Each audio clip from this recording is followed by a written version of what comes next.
Honestly, when I face challenges, it can be really stressful just because I'm a human being. But just being able to take a step back, take a couple deep breaths, and remind yourself of what's important in your life. So the people around you, how is it affecting them outside of just you? Because it's not all about you.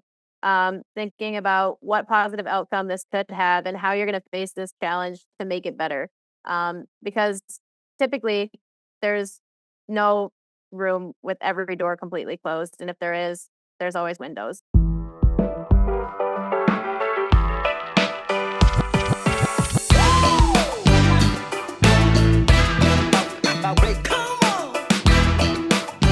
On today's episode, we're diving into the real life stories and lessons of five incredible guests, each offering an honest look into the art of managing relationships, especially your relationship with stress. You'll hear deeply relatable moments, mindset shifts, and practical tips that can help transform adversity, self-doubt, and pressure into growth and resilience. I can't wait for you to experience this inspiring mashup on how we can all handle life's challenges better together. One of the skills that stands out the most when I look back at it, that's applied to my life the most is just getting out of my comfort zone. And for me, what was not in my comfort zone was just overall communicating with people. I was always a nervous talker, never felt like I could spit out what I was actually thinking. And um, with sales, I got out of my shell quite a bit. I was controlling conversations with a bunch of adults, homeowners that were looking for a 20-year-old kid to come and service their largest investment. And so I think that was the perfect way for me to start talking and getting more comfortable. But also, I would just say I was able to use the internship as another area to compete, and I think that was an eye opener for me, um, because I always wanted to be on the sales leaderboard, the most estimates done leaderboard. So one quote that always sticks with me is the path to hell feels like heaven, and the path to heaven feels like hell. So I think it's all about working hard, being busy, and grinding as much as you can now, and you'll see the benefit in the future. I think the definition of excellence is getting up every day and giving it your all and being willing to fight for another day, to give it your best, to put one foot in front of the other, to not give up, to take your shot, um, and to be kind and loving to yourself and others and be the best version of yourself that you can be every single day. It's a commitment.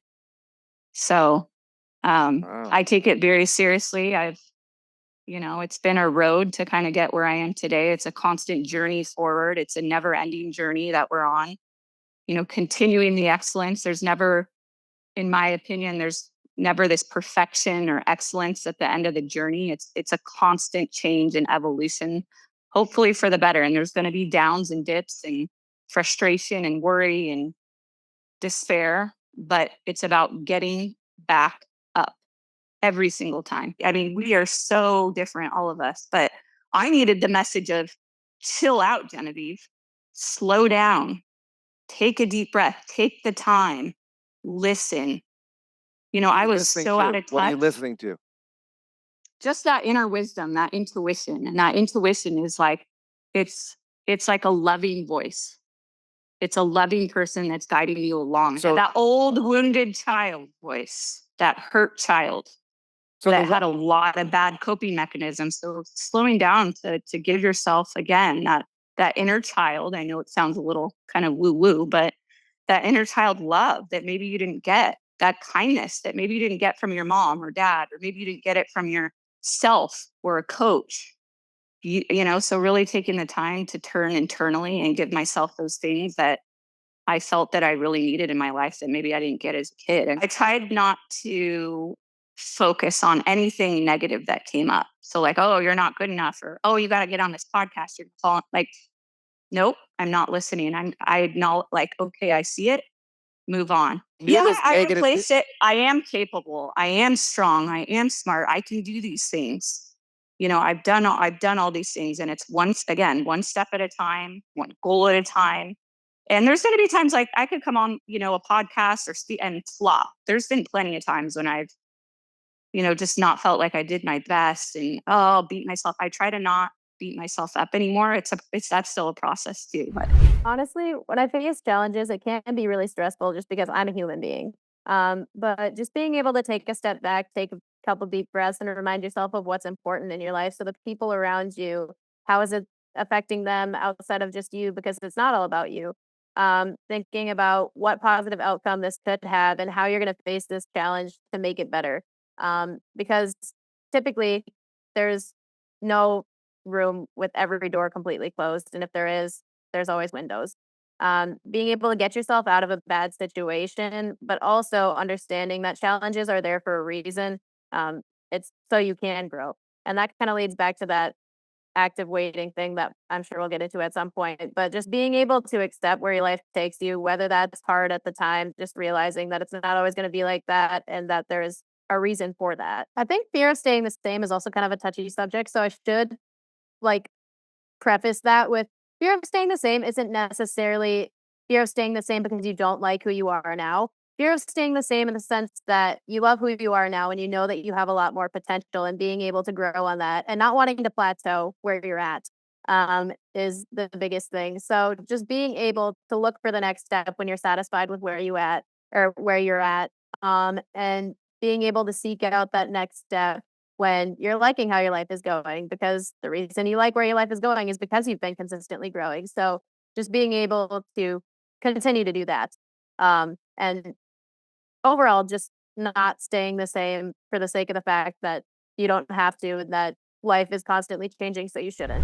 What can I learn from this challenge, this adversity that happened? And so um, I think that, a lot of times adversity can leave people with, anger, bitterness, doubt in themselves, being a victim.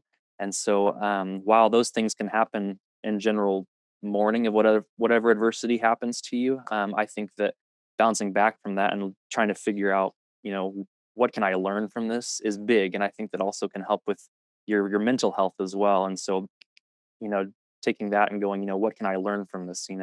What kind of faith can I put in to know that this happened for a reason?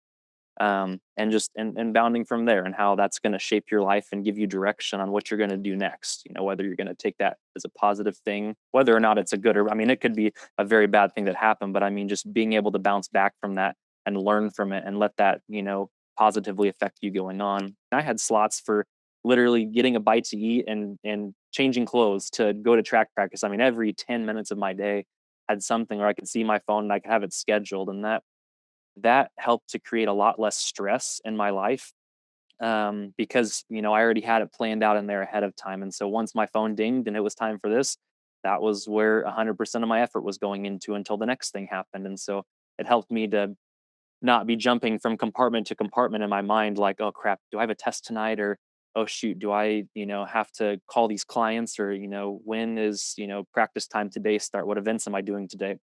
And it was all pre-planned in there. And, I would just say, don't get stuck on comparing yourself to others as much. Be the best that you can be. And I did that quite a bit. I did compare myself to other people, like, oh, why can't I be as fast as this guy? Or why can't, I be as good at this skill as this person? But you can work hard to achieve some of those things, but in the end, like, you are your own person. And so I think that, not comparing yourself is big. That I would have told myself, the positive mindset in adversity, knowing some of those ideas now, like if I could have told myself back then to, like, I always was pretty positive when things happen, but just knowing how to, really capitalize on those adversities if they ever like when they happened and such, like, I think that I think I could have done even better.